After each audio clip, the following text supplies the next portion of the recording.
Hello everybody, how are you today? I'm Kezarus and today I want to introduce you to the living world of Endless RPG. I designed a web of interlocking mechanics that affect not just the player, but also the actions of every other agent on the map. Things like weather, wandering enemies and town growth all interact in dynamic ways.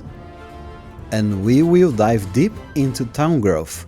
It's far more intricate than it might seem at first glance. First up, the day-night cycle.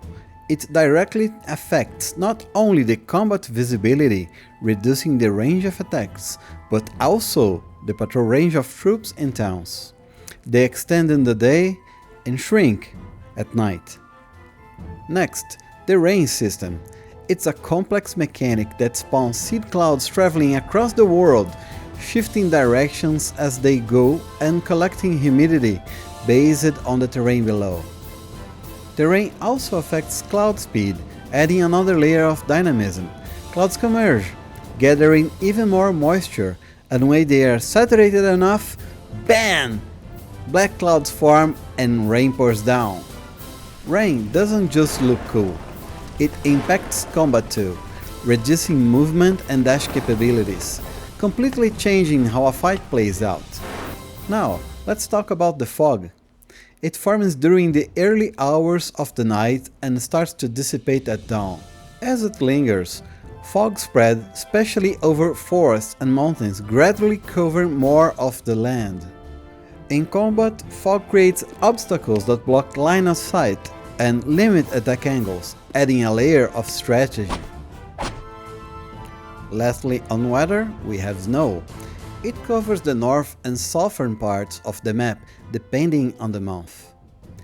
The slow line advances and recedes randomly, meaning some years winter can be mild or severe, reaching more or less of the land. When the snow reaches towns, it disables farms and orchards, limiting food supplies.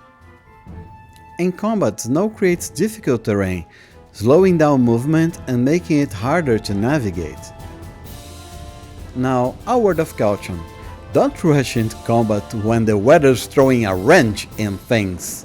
Archers and mages will have trouble with limited visibility in fog or at night, and rain and snow slow everyone down. So, unless you're aiming to turn your fight into a slippery, soggy mess, choose your battles wisely. It's not just the enemy you need to worry about. Now, let's talk about the wandering fauna on the map.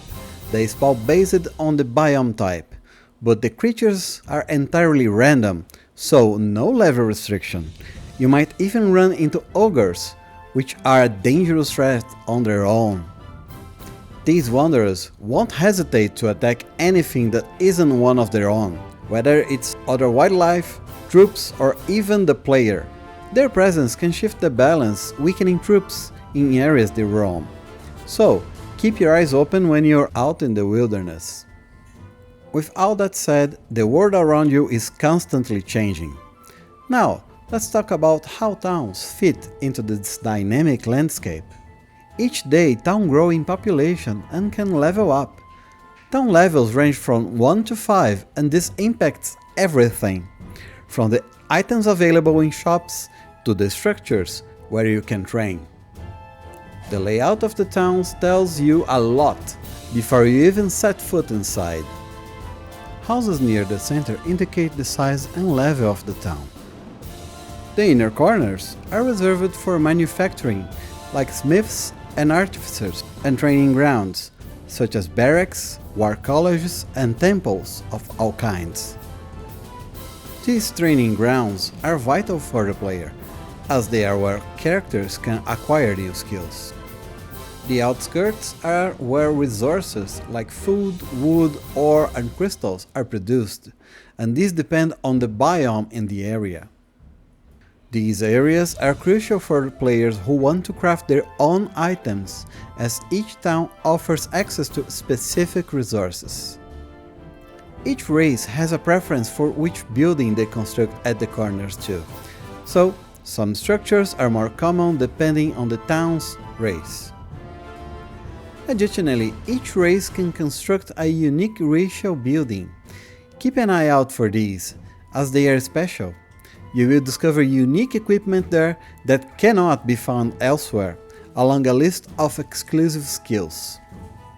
Towns will also try to expand, creating new settlements of the same race nearby.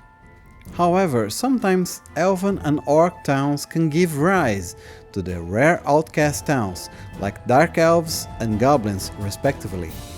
When one town claims a spot that another one desires, tensions can brew, leading to potential conflict between them. Now, let's talk about the agents towns can create to spread their influence across the map. There are 4 types of agents: guards, merchants, war parties, and diplomats.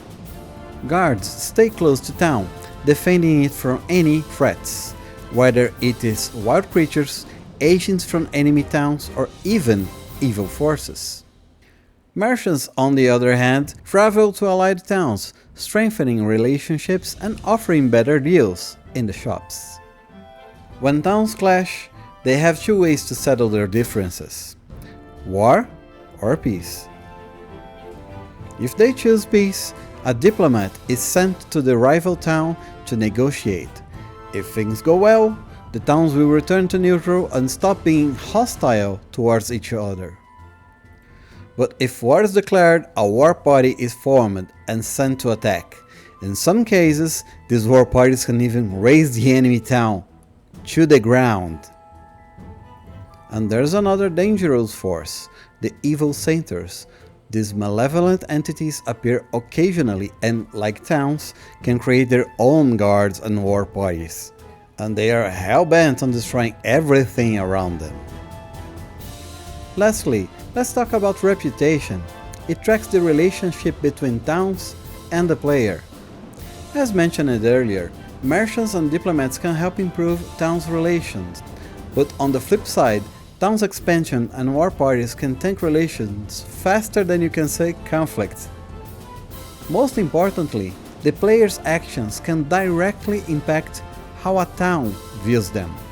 If you eliminate threats near a town, they will recognize your efforts and your reputation with them will improve.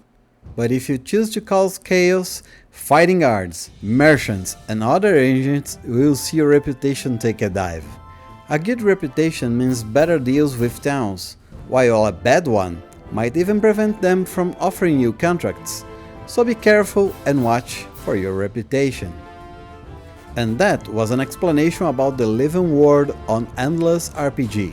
Thanks for joining me today. Your feedback and support means the world to me, so drop a comment here or on the Steam page. Until next time, keep exploring, keep fighting, and most importantly, have fun. Bye!